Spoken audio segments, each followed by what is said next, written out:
Bonsoir à toutes et à tous. Merci de votre fidélité à votre émission Café Mort, le lundi à 21h sur BFM TV. D'ailleurs, tout à l'heure, on vous souhaitera un bon ftout puisque nous sommes le jour de Ramadan, c'est lundi. Hein. Donc, mais d'abord, on va accueillir notre invité qui est Massi Badji, président d'Ypsilon. Massi Badji, bonsoir. Bonsoir et merci pour l'invitation. Merci d'accepter, sinon il n'y aurait pas d'émission. Vous voyez, c'est ce qu'on appelle la réciprocité. C'est important que les gens comprennent que les émissions, c'est ceux qui l'animent, mais aussi les invités. C'est un ensemble, non si c'est peut-être pour ça que vous défendez des choses, non? Effectivement, de toute façon, on ne peut rien faire seul. On ne peut pas, même la première heure sur Terre, on a besoin d'une assistance pour sortir du ventre de notre mère. Donc voilà. C'est bien dit. Alors, nous, les gens qui regardent, qui est Massi Badji? C'est quoi? Vous êtes né où? Vous êtes de quelle origine? Vous avez grandi où? Parlez-nous un peu de vous, Massi. Massi Badji, donc 36 ans, originaire de la ville de Châtillon dans le 92. Par où commencer, donc j'ai grandi donc, dans un quartier populaire qui est à Châtillon? À Châtillon, dans le 92. J'ai ensuite, du coup, j'ai été à l'école comme tout le monde. J'ai ensuite été à la fac. Avant d'aller à la fac, j'ai été commercial. J'ai fait alors je savais pas trop quoi faire comme cursus scolaire. Je me suis orienté plutôt vers la voie au départ littéraire, puis je me suis orienté plutôt vers un cursus commercial. J'ai travaillé, j'ai fait plein de petits boulots, notamment dans l'éducation, dans l'animation, dans la téléprospection, dans la vente, en étant commercial, etc. Je suis retourné à la fac, ensuite après avoir obtenu mon BTS. J'ai travaillé 2 ans, puis je suis retourné à la fac puisque j'ai voulu ensuite après passer le concours de professeur, d'enseignant en économie-gestion pour le lycée professionnel qu'on appelle le PLP. Et donc je suis enseignant depuis maintenant 11 ans. Alors, là, vous êtes enseignant. Alors, avant d'arriver à ça, Massi, vous qui êtes enseignant, est-ce que, comme vous avez dit vous-même, on fait plein de petits boulots, on se cherche, on passe par l'éducation. Est-ce que c'est pas un peu un problème d'orientation scolaire? Parce que c'est vrai que souvent, les jeunes, entre guillemets, issus des quartiers, comme ils disent, alors que le quartier, c'est la vie, hein, normalement, tout est un quartier. Est-ce qu'il n'y a pas un problème d'orientation où on les laisse un peu, où on ne croit pas en eux, où on ne leur donne pas d'espoir? Clairement, c'est tout à fait ça. En fait, l'information, alors moi, c'est un problème qui s'est posé à moi depuis dès la troisième, en fait. Puisque c'est le moment où, justement, il faut choisir une spécialité ou une orientation professionnelle. C'est clair que c'est très compliqué quand on a 14, 15, 16 ans, voire un peu plus, de vouloir se projeter sur son avenir professionnel. Et il faut savoir qu'effectivement, dans les quartiers populaires ou dans les lycées ou dans les collèges, en tout cas les établissements de banlieue, voire d'autres, l'information a du mal à venir jusqu'aux élèves pour savoir qu'est-ce qu'ils veulent faire, etc. Et effectivement, peut-être que dans d'autres couches de la société, on a les parents qui sont plus derrière, etc. Moi, j'ai malheureusement pas eu cette chance, mais mes parents sont originaires du Sénégal, pour répondre à la question que vous me posiez tout à l'heure.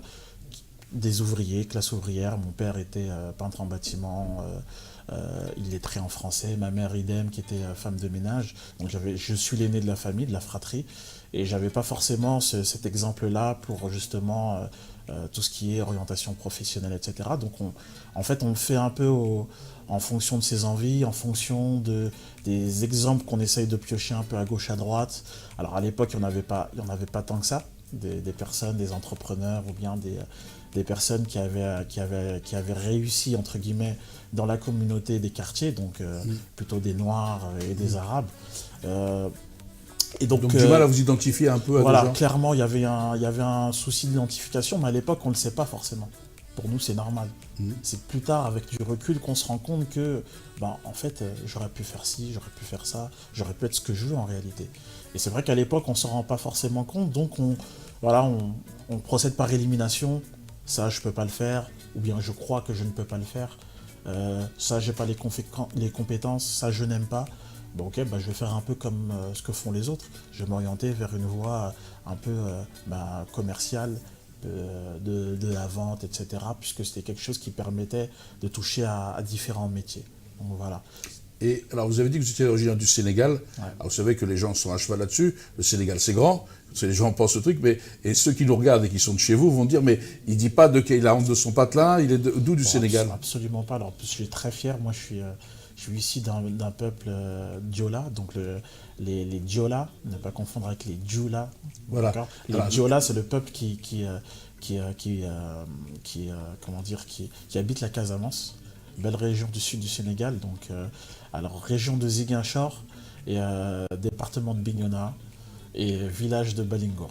Voilà. D'où était originaire un grand joueur, Julos Bokandé était originaire de Ziguinchor. Exactement. Ouais, comme quoi, ouais. Il faut avoir les références pour les gens qui nous regardent, comme ça ils savent d'où était Jules Bokandé. Effectivement, Jules Bokandé, paix à son âme, qui était le grand joueur à l'époque de l'équipe du Sénégal, numéro 10, qui a joué aussi à Lens.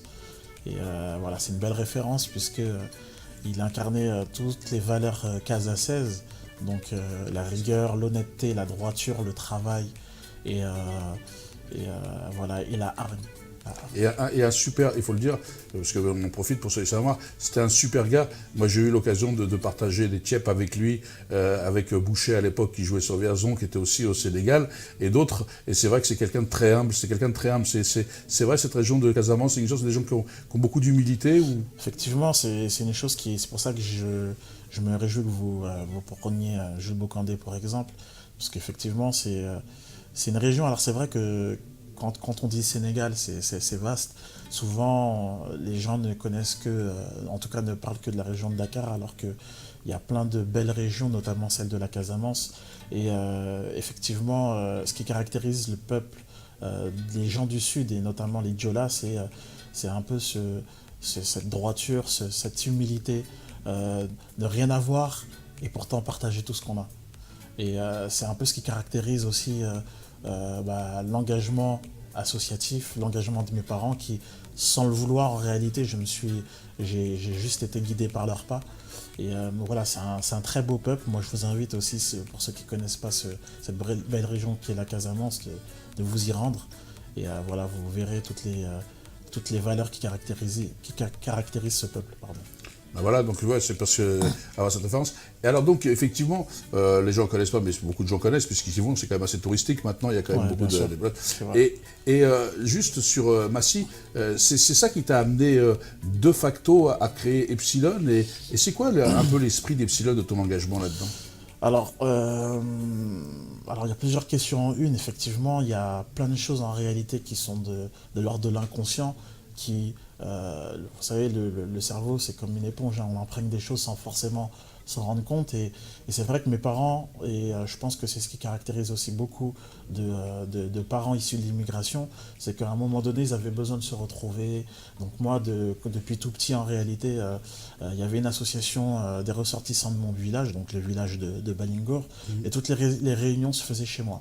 Donc il y avait 2 réunions par mois, 2 samedis par mois, où il y avait des réunions chez moi. Et dans ces réunions-là, en fait, il y avait un double impact. Donc le premier objectif, c'était bien entendu de se réunir, de trouver un prétexte pour réunir la famille et souder les liens familiaux ici, mais aussi de construire des choses pour le pays et notamment pour le village.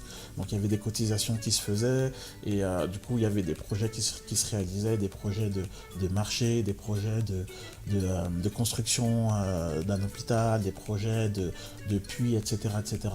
Et c'est vrai que quand on est petit, qu'on entend, du coup moi j'avais eu la chance d'être un peu spectateur de tout ça, et en fait on est indirectement impliqué au départ, puisque voilà, quand il faut donner de l'argent, des tontines aux tantes, forcément c'est moi qui y allais puisque j'étais l'aîné. Ensuite il y a le permis qui vient, donc il y a un peu l'émission un peu à gauche, à droite, les mariages, etc.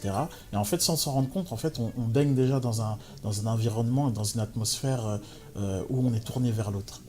Et voilà, petit à petit, en fait, moi, donc j'étais, ce que je ne l'ai pas dit tout à l'heure, donc j'étais dans un lycée de banlieue parisienne, donc au Plessis-Robinson, et ensuite à Châtenay-Malabry. Et au départ, on est un peu enfermé dans son quartier, dans les gens qu'on côtoie, etc. Et moi, ce qui m'a vraiment, on va dire, plus ouvert l'esprit, c'est d'abord le sport, donc le foot, où on est amené à rencontrer des gens de divers horizons. Voilà. Ce qui compte quand on joue au foot, c'est pas la couleur de peau, c'est la couleur du maillot. Donc déjà, on commence à connaître des gens qui sont ici de différents quartiers. Puis après, j'ai eu la chance de jouer en régional, donc on côtoie des gens qui sont d'autres villes et d'autres départements. Donc ça, c'est un premier fait. Et en fait, ce qui m'a vraiment, vraiment ouvert l'esprit et qui m'a amené à voir ailleurs, il y a deux choses. La première chose, Tu joues au même poste que Jules? non, non, moi j'étais plutôt. Voilà, moi je suis un gardien, c'est-à-dire je suis pas gardien de but, mais plutôt gardien de l'équipe, donc j'étais défenseur. Voilà, Tous les postes de défense, donc latéral droit, gauche, 6 et dans l'axe bien entendu. Et le premier gage d'ouverture, c'est les vacances au pays. Alors moi, depuis que j'ai l'âge de 7 ans, mon père nous emmenait systématiquement au Sénégal, nous envoyait systématiquement au Sénégal, donc de la fin juin parce que c'était moins cher les billets, à début septembre parce que c'était moins cher aussi les billets. Et je me rappelle qu'à l'époque, j'étais pas forcément fan parce que voilà, on a envie de rester avec les gens du quartier, etc. Et en fait, c'est avec le temps et avec le recul qu'on se rend compte qu'en fait, c'était la meilleure des éducations, puisque ça nous a permis de louer avec les valeurs de là-bas, de connaître la famille, et surtout peut-être de s'éloigner de certaines réalités du quartier. Et effectivement, mon père a compris très tôt que peut-être le fait de nous laisser dans un environnement pendant 2 mois au quartier, à rien faire, ça pourrait nous conduire peut-être à une certaine forme de délinquance, etc. Et bien entendu, mon père, c'est quelqu'un qui est très, très, très attaché aux racines africaines. Et donc, il était très important pour lui que ses enfants aussi soient des personnes qui connaissent les valeurs, la langue, etc. Donc ça a été un premier facteur d'ouverture. Le deuxième, c'est toujours la même chose, c'est toujours au voyage. Pendant les vacances, les petites vacances scolaires, mon père avait pour souci de toujours nous envoyer chez la famille, à Marseille, d'ailleurs mon cousin est là, à Bordeaux, etc. Et l'air de rien, quand on va dans ces petits voyages à l'extérieur de Paris, à l'extérieur de son quartier, on se rend compte d'une autre réalité. Et souvent, une des choses qu'on me disait, c'était « Ah, tu viens de Paris, mais à Paris, c'est comment, etc. » On se rend compte que finalement, c'est peut-être pas une malchance de vivre en région parisienne. Qui plus est, alors Châtillon, c'est le terminus de la ligne 13. Et on se rend compte que c'est peut-être une chance aussi. Et pourtant, on se pose à un moment donné des questions. Alors, il y a une vingtaine d'années, pourquoi je suis oisif? Pourquoi, malgré le fait que je sois proche d'une station de métro et que je sois à proximité de la plus grande ville du monde, certains l'appellent la plus grande ville du monde, j'arrive pas forcément à me prendre en main ou à réaliser des choses peut-être différentes de celles que je suis en train de réaliser. Donc là, c'est la première prise de conscience. Et le troisième facteur, c'est la fac. La fac, donc, on sort de la région parisienne, on sort du quartier plutôt. Et là, je commence vraiment à rendre compte. Alors moi, j'ai fait une licence en sciences de l'éducation, donc je suis complètement sorti du cursus commercial, etc. Et là, je me rends compte vraiment de toute la potentialité. Alors, j'ai étudié la sociologie, Bourdieu, etc. Je commence vraiment à lire. Alors déjà, je commençais à lire un peu avant. Et là, vraiment, l'esprit s'ouvre. Et à l'époque, donc juste avant, je fais un petit retour en arrière, où avec 2 amis, 3 même, Fessoal, donc membre fondateur de l'association, Yannick aussi, membre fondateur de l'association, et d'autres, comme Bobo Silla, etc. On aimait bien aussi réunir les gens de notre quartier, mais aussi des alentours. On organisait des petits barbecues, on organisait des tournois de foot, etc. Alors c'était un peu informel, c'était même très informel. On les faisait un peu à l'arrache, etc. Et en fait, quand j'ai du coup côtoyé la fac, je me suis dit oui, un jour il faut que je puisse ouvrir ma propre association, faire mes propres actions. Et c'est là qu'en fait je me dis non, mais il ne faudrait pas qu'on soit ciblé que association sportive ou association, etc. On voulait que l'objet soit large, puisque nous, on s'intéressait à des choses qui étaient larges, qui étaient diverses et variées. Et voilà, c'est de là qu'est né le projet Epsilon. Il n'est pas né forcément, il était embryonnaire à l'époque, mais je savais que d'ici quelques années, alors moi, dans mon plan d'attaque, c'est simple, il fallait que j'aie le concours, que je puisse avoir une stabilité et ensuite m'ouvrir à d'autres champs. Donc, voilà. Ah oui, parce que vous avez fait un peu retour en arrière. Je refais un parce que ceux qui nous regardent, les copains qui nous regardent, ils vont dire tiens, c'est bizarre, à qui il n'a pas parlé. Il a parlé du foot en Casamance, mais il n'a pas parlé des basketteurs qui sont de Casamance, puisqu'il y a eu aussi une fourgonde, il y a eu aussi. Le basket est un sport qui se pratique beaucoup au Sénégal. On parle beaucoup du foot alors qu'il y a de grands basketteurs au Sénégal. Énormément. Alors, effectivement, alors moi je suis moins basket, mais effectivement, le basket, on va dire que c'est le troisième sport au Sénégal. Alors bien entendu, avant, il y a le foot ou la lutte. Voilà, c'est un peu... C'est la lutte sénégalaise, mais oui, justement, c'est surtout c'est un art que tout le monde pratique dans la rue, partout. Effectivement, donc moi-même, mon père était lutteur. Et ensuite, il y a le basket, effectivement. Alors moi, je ne connais pas trop les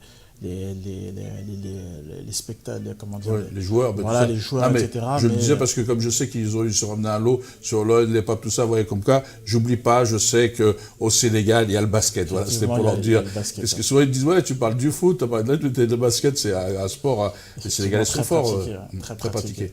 Et surtout, effectivement, les Manchot, tout ça, qui ont des grands clubs et tout, voilà, donc c'est dit. Hein. Un petit clin d'œil. Un petit clin d'œil, il ne faut pas qu'ils disent, ils nous oublient. Alors, donc, du coup, Epsilon, c'est les camps, et c'est quoi les objectifs, justement, larges d'Epsilon? Ok, alors du coup, donc, est née l'association, donc un soir, voilà, je réunis des amis, je réunis la famille, je dis voilà, ça fait un petit moment qu'on parlait de créer une association. Voilà, moi je vous propose qu'on crée une association. Alors j'avais déjà réfléchi un peu en amont au nom, au domaine d'activité, etc. Parce que effectivement à l'époque aussi on entendait beaucoup de crises humanitaires, de crises alimentaires dans notre pays, et on savait aussi que c'était un des champs d'action qu'on pourrait exploiter. Et donc là, voilà, je l'ai réuni un soir d'été en disant voilà, en 2011. J'aimerais bien qu'on crée une association, on en parle depuis un petit moment. Voilà, moi, alors tout le monde était d'accord, bien entendu. Et voilà, j'avais trouvé un nom, j'ai proposé le nom qui était Epsilon. Pourquoi Epsilon? Parce qu'Epsilon, c'était un nom que je me souviens, alors quand j'étais en terminale, j'avais un professeur d'éco-gestion. Alors le clin d'œil, c'est qu'aujourd'hui, moi aussi, je suis professeur d'éco-gestion. Et il aimait beaucoup dire ça, Epsilon, Epsilon. Et à l'époque, bien entendu, je ne savais pas ce que ça voulait dire. Et un jour, il nous a donné la signification. Il nous disait que en fait, epsilon, c'est le chiffre mathématique qui est utilisé dans l'alphabet grec pour dire quantité négligeable. Une quantité négligeable, ça veut dire que quand on veut mépriser quelque chose, ou bien quand on veut... C'est epsilon, on dit, c'est ça l'expression. Voilà. Et en fait, j'ai trouvé que ça faisait un bon clin d'œil, puisque epsilon, en fait, c'est vrai que nous, chacun des êtres humains pris séparément, est une quantité négligeable. Et qu'en fait, pour réaliser des choses, ça reprend ce que tu disais tout à l'heure, on a besoin d'unir des forces.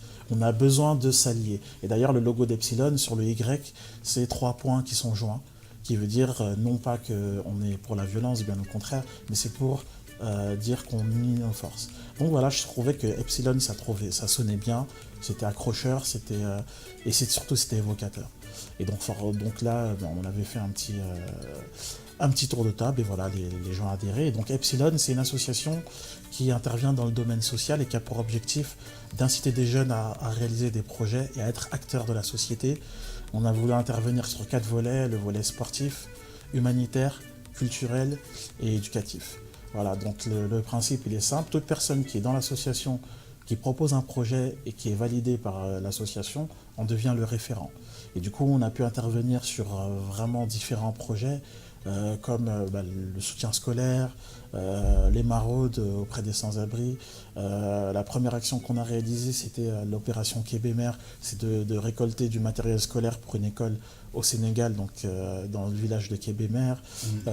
Des shows, Epsilon Show, l'Epsilon World Cup, qui est un grand tournoi de foot qui réunit les 32 équipes, où chacune des 32 équipes défend les couleurs de son pays d'origine, voilà, toujours dans l'objectif de mettre en avant sa culture, mais aussi son appartenance à la France, parce qu'on le veuille ou non, c'est un fait. Voilà, on a organisé aussi une opération de lutte contre le cancer au Sénégal depuis 3-4 ans, où on avait fait un show avec Daraji Family, le groupe Daraji Family, qui est parrain du projet, Kerry James l'an dernier, Nix, Homes au Dollar, etc. On organise aussi régulièrement des brunchs. Voilà, on essaye d'être actifs. Tout ça dans le même objectif, c'est de donner un peu une exemplarité aux jeunes, cette exemplarité qu'on n'avait pas forcément nous quand on était plus jeunes, et de se dire qu'on veut quelque chose, on se retrousse les manches et on le fait. tout simplement. Vous avez fait un événement dernièrement là, pour le concert justement, c'est ça? Exactement. Alors cet événement, c'était une soirée de gala, c'est le premier événement de ce type qu'on organisait, c'était le 20 avril dernier qu'on a organisé sur la ville de Châtillon. L'objectif, c'était à la fois de revenir sur l'ensemble des activités qu'on a faites durant l'année et aussi de faire un petit bilan sur l'action contre le cancer qu'on mène depuis 3 ans. Donc l'an dernier, on avait fait un concert à Dakar avec Kerry James et Daradi Family au Grand Théâtre. Et voilà, l'objectif était de sensibiliser sur les causes de mortalité du cancer, qui est un sujet un peu tabou au Sénégal, et de sensibiliser un peu la population là-dessus, puisqu'il faut savoir que le cancer est une maladie qui tue plus que toutes les autres maladies réunies. Voilà. Il y a énormément de cas par jour. Et voilà, l'objectif, c'était un peu de mettre la lumière sur ce fléau, malheureusement. Et la soirée de gala a été... parce que beaucoup de gens nous ont suivis sur les réseaux sociaux, notre principal canal de communication. Alors, il faut le dire, c'est quoi le réseau social? Comment on peut vous suivre? Alors, on profite pour le dire, peut-être. Alors, effectivement, on peut nous suivre sur les réseaux sociaux, Facebook, donc Epsilon Assos, sur Instagram, Epsilon Assos 92. Voilà, c'est les 2 réseaux sociaux sur lesquels on est principalement. Et voilà, nos canaux de communication sont principalement basés dessus, puisqu'on faut savoir qu'on n'a pas de moyens, on n'a pratiquement pas de subventions. Voilà, on survit, on va dire, grâce aux dons et aux participations, et à ce genre d'événements. Donc voilà, on remercie vraiment beaucoup, j'en profite pour remercier tous les donateurs, tous ceux qui nous suivent, puisque c'est eux qui font notre force, qui sont intéressés, qui viennent à nos événements. C'est comme ça qu'on peut contribuer à la cause et aussi nous permettre d'exprimer et aussi de nous tourner vers les autres. Parce que sans cette force-là, on ne pourrait vraiment rien faire. Donc merci et je profite de cette tribune pour le faire. Alors, moi, ce que j'ai trouvé de la particularité, parce que vous faites beaucoup de choses, c'est ce combat contre le cancer au Sénégal, parce que même ce combat en France, il est d'actualité, il est vraiment d'actualité. C'est comment vous est venue cette idée de lutter contre le cancer? Vous avez vécu, parce que c'est vrai que même d'autres gens qui sont des associations vers l'Algérie, vers le Maroc, ils ne sont pas forcément à la lutte sur le cancer. Ils travaillent généralement. Et vous avez vraiment appuyé là-dessus en organisant ce concert, en essayant de mobiliser des fonds, de mobiliser l'opinion publique pour lutter contre ça? Merci pour cette question, ça va me permettre ça me donne l'occasion en fait d'en parler un tout petit peu. Comme je l'expliquais tout à l'heure, le leitmotiv de l'association, c'est que toute personne qui propose un projet, on est le référent après concertation de l'association. Et en fait, il y a un membre de l'association qui s'avère être mon épouse, donc Aminata Sané, qui a malheureusement perdu un membre de sa famille décédé du cancer, et du coup qui a décidé de se pencher sur la question. Parce que ça l'avait meurtri, ça l'avait touché personnellement, et du coup elle a mis du temps aussi un peu, puisque c'est quelque chose qui était assez douloureux à porter, qui était assez lourd à porter pour elle. Elle avait fait des recherches et un jour, voilà, elle nous a réunis en disant, voilà, moi j'aimerais mettre ce projet qui me tient à cœur. Voilà, j'ai perdu un membre de ma famille qui est décédé du cancer, et il faut savoir qu'au Sénégal, j'ai fait des recherches. Elle a eu cette chance, si on peut appeler ça une chance, de venir en France se soigner, qui a permis d'atténuer sa douleur atroce. Alors, j'ose même pas imaginer de ce qui se passe au Sénégal, sachant que les personnes n'ont pas les moyens, sachant que les personnes sont vraiment démunies et laissées à livrer à elles-mêmes. Et voilà, elle a fait quelques recherches et effectivement, les chiffres étaient affligeants. Moi-même, j'étais pas du tout alerté sur la question. Et c'est vraiment de par ces recherches-là qu'on a pu se rendre compte, et en ouvrant les yeux, de se dire que waouh, c'est vraiment quelque chose. Et c'est vrai que en réalité, on connaît tous, directement ou indirectement, une personne qui a été atteinte par cette maladie-là. Tous. Que ce soit un proche ou quelqu'un qui est un peu moins proche, ou l'ami d'un ami qui a été... Voilà. Et voilà, bien entendu, on a accepté de mener ce projet. Et au début, on ne se rendait pas forcément compte de l'impact et du travail qu'il y aurait. Et plus on allait, plus on se rendait compte qu'on ne pouvait pas faire machine arrière. On s'est dit qu'il nous fallait des porte-voix, que nous, tout seuls, avec nos petits muscles, on ne pouvait pas faire grand-chose. Donc là, on a décidé de contacter certaines associations locales sur le terrain, puisque qui, plus qu'une association qui est sur le terrain, peut traiter la question, surtout que nous on est basé ici à Paris, que voilà, il y a des personnes plus à même sur le terrain de gérer ces situations. Donc on a contacté l'hôpital Dantec de Dakar, on a contacté des associations, on a contacté la LISCA, l'association Lueur d'Espoir, on a contacté aussi le groupe Daradji Family. Donc Daradji Family, pour ceux qui ne connaissent pas, c'est un groupe pionnier de Dakar, de hip-hop. On pourrait le comparer ici à NTM ou à YAM. Et voilà, donc c'est un groupe qui a pour caractéristique d'être très engagé sur les causes sociales. Donc voilà, dès on est parti, alors en plus Aminata était fan depuis très longtemps de ce groupe-là. Donc voilà, on a réussi à les contacter et puis dès on s'est assis, on a parlé du projet, ils nous ont vraiment soutenus dès les premières secondes. Et voilà, l'idée c'était d'avoir des porte-voix qui puissent, on va dire, porter un peu cette voix sur les causes de cette maladie-là.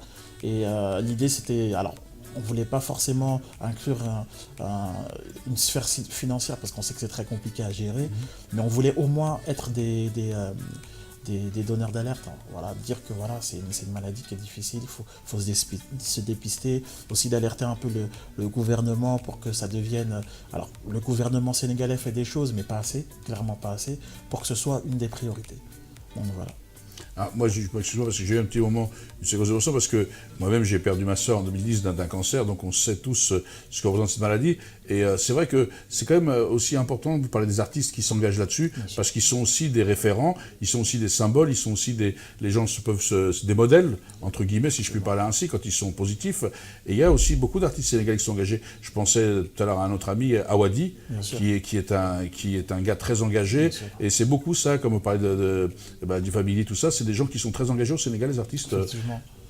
Alors après, dans le domaine artistique, il y a toujours ce petit débat en se disant, oui, l'éternelle question, est-ce qu'un artiste doit s'engager ou pas?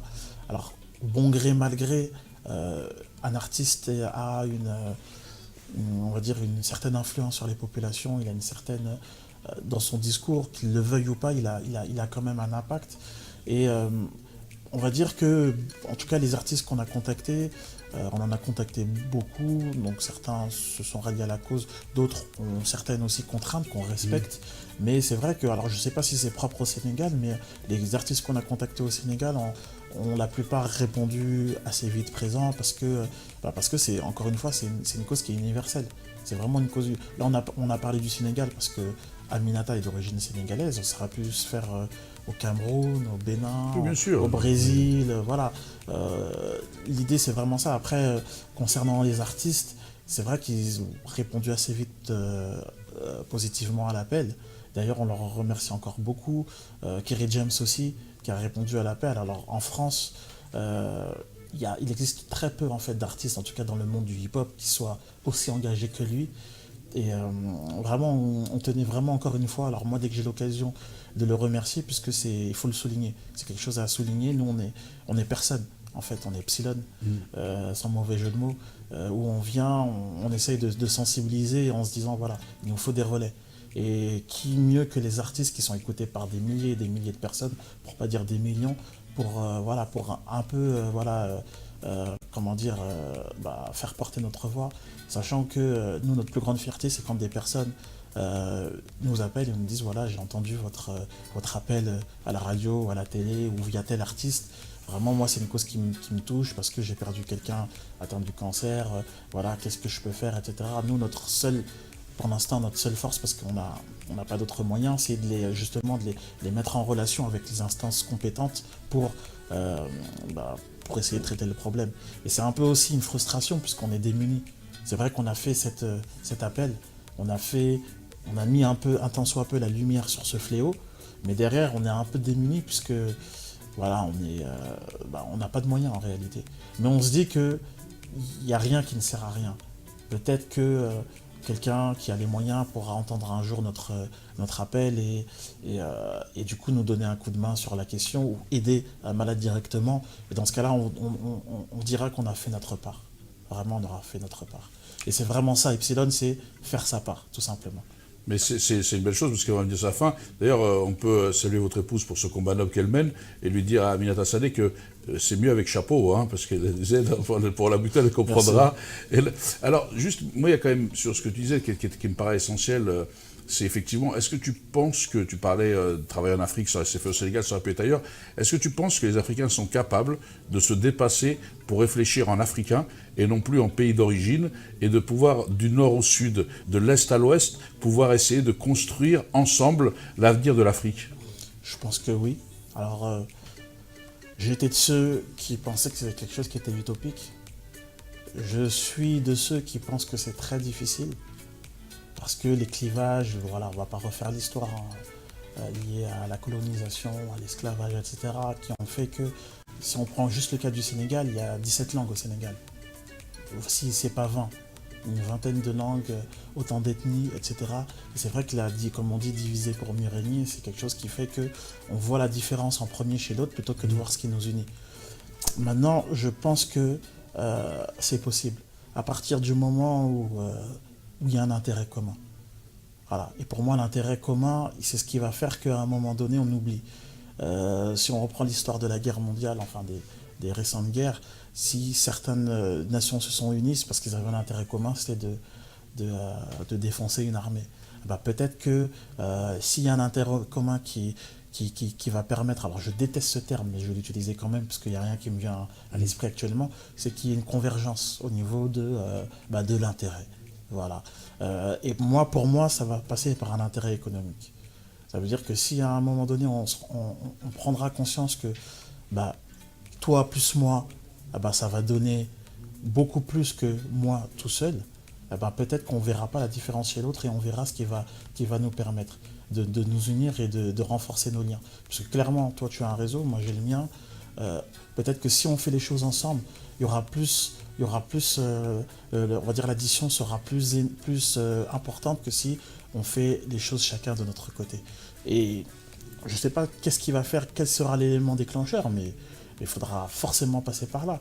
Quand tu regardes les États-Unis, qui est en fait un pays qui est très jeune en réalité, il y a une cinquantaine d'États, si on appelle ça les États-Unis, c'est pas pour rien. Si après la guerre, il y a eu la création de l'Union européenne, ce n'est pas pour rien. Donc, qu'est-ce qui fait aujourd'hui, pour moi, le seul salut de l'Afrique, c'est justement qu'il y ait plus ces clivages entre les pays, etc. Pays qui sont très jeunes, puisque les frontières n'existent depuis pas très longtemps. Oui, la France, c'est le découpage colonial, c'est clairement. Puisque quand tu me dis, quand tu prends par exemple le royaume de Numidie, anciennement, pour prendre cet exemple, parce que moi qui suis berbère, c'est l'élément tout ça, ça englobait la Mauritanie, le Nord Mali, le Nord Niger, et même jusqu'au Yémen, la Libye, donc une partie du Sénégal. Enfin, c'est des frontières qui ont été mises dernièrement. Et donc, mais sur ce message, parce que l'émission touche à sa fin, qu'est-ce que tu as envie de dire à ceux qui nous regardent, un petit message? Alors, ce que j'ai envie de dire, c'est très compliqué, puisque encore une fois, moi je pense que le salut de l'Afrique passe par cette union-là, mais je sais pas, voir ce qui nous unit plutôt que ce qui nous différencie, de voir que on est des êtres humains. Après c'est très compliqué. Moi quand on me voit, c'est une chose qui est réelle. Hein. Si je vais dans un pays arabe ou un pays blanc, la première des choses qu'on va voir, c'est la couleur de peau. Si un blanc ou un arabe vient au Sénégal ou dans un pays noir, malheureusement, ce qu'on va voir, c'est sa couleur de peau. Mais moi, j'ai envie d'aller au-delà de ces clivages-là et de dire que il faut qu'il y ait encore une fois, on est des êtres humains, il faut qu'il y ait cet intérêt-là. C'est dur ce que je dis. Hein, c'est important, mais il n'y a pas de pays arabe en Afrique, il faut le savoir. Les pays berbères. Voilà. Non, mais pour le dire, parce que c'est vrai que c'est l'Arabie Saoudite, et que si tu vas en Algérie, par exemple, et que tu vas dans le sud algérien, tu risques, on verra pas que tu es noir, si tu veux, parce que c'est aussi ça, le peuple. Les gens oublient ce qu'ils sont et ils pensent que la pigmentation est un élément la pigmentation, elle est aussi en fonction de l'histoire, des territoires. L'être humain s'est adapté, non? Bien sûr. Moi, je suis complètement d'accord avec toi. Maintenant, pour être un peu plus dans la nuance de tes propos, on va dire que malheureusement, des gens qui pensent comme toi, qui pour moi est une façon intelligente de penser, malheureusement, on va dire que tout le monde n'est pas dans ce cas-là. Et que beaucoup, malheureusement, diront que peut-être que mon discours est utopique, peut-être que, mais que dans la réalité des choses, ce qu'on va voir, c'est ma couleur de peau, c'est ta couleur de peau, c'est ton appartenance religieuse, ton appartenance ethnique, etc. Et pour moi, encore une fois, la seule chose qui va... Pour moi, les peuples, c'est une juxtaposition de briques. Et ce qui va cimenter, ce qui va porter, on va dire que le mur tienne, c'est un ciment. Et pour moi, le ciment, c'est l'intérêt commun.